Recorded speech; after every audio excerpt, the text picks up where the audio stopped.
The gift of the sacred dog.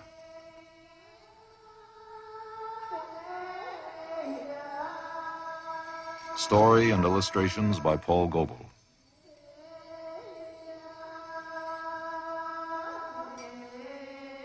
The people were hungry.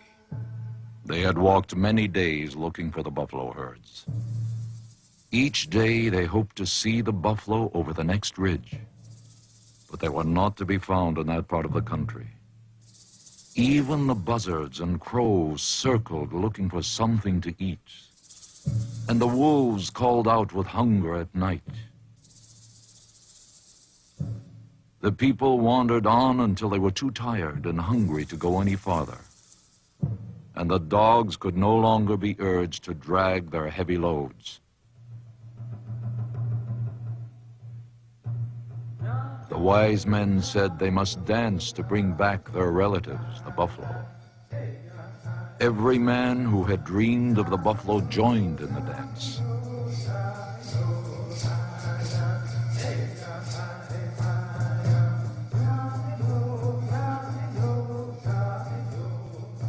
The buffalo would surely know the people needed them. Young men went out searching in all directions, but they did not see any buffalo herds.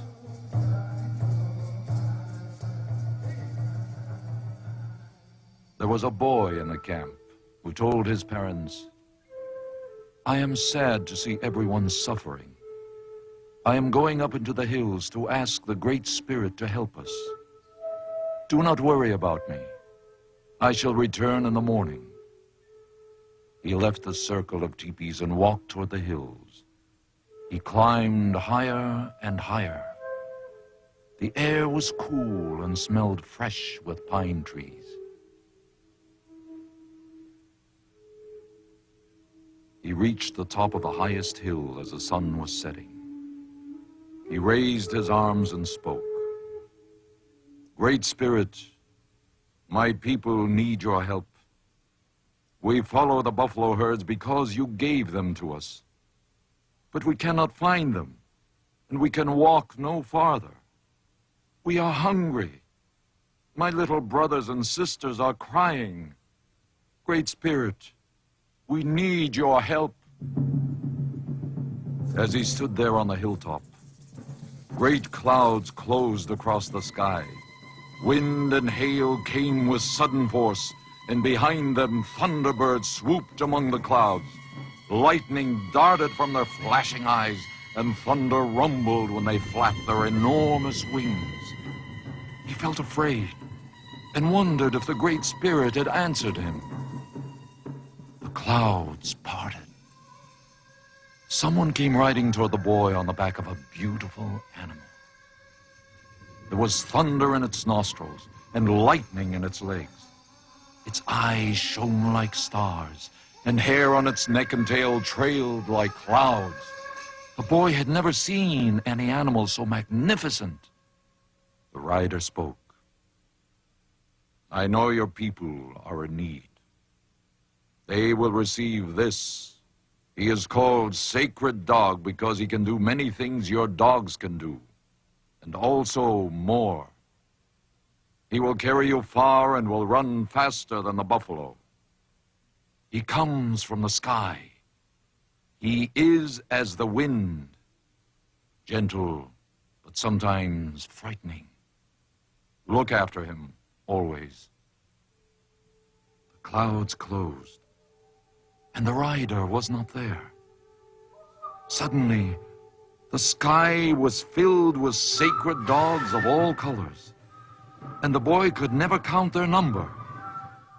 Their galloping was like the wind, and the drumming of their hoofbeats shook the hilltop on which he stood.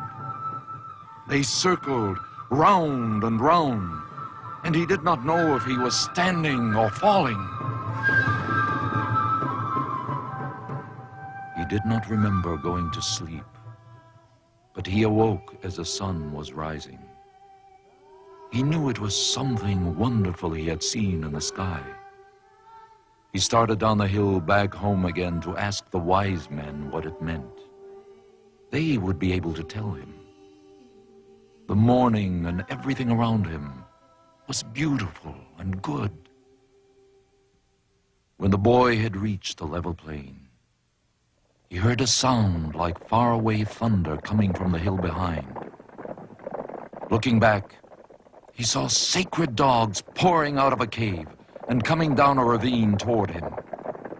They were of all colors, just as he had seen in the sky, galloping down the slopes, neighing and kicking up their back legs with excitement. The leading one stopped when they were a short distance away. The boy knew they were what he had been promised on the hilltop. He turned and continued walking toward the camp, and all the sacred dogs followed him. The people were excited when they saw the boy returning with so many strange and beautiful animals. He told them, "These are sacred dogs. They are a gift from the Great Spirit. They will help us to follow the buffalo. They will carry the hunters into the running herds. Now there will always be enough to eat. We must look after them well, and they will be happy to live with us."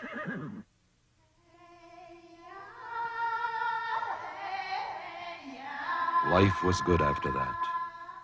The people lived as relatives with the sacred dogs, together with a buffalo and all other living things, as the Great Spirit wished them to live. When the people passed the place where they had hunted the buffalo, they would gather up the bleached skulls in a circle and face them toward the sun. "Let us thank the spirits of the buffalo who died so that we could eat."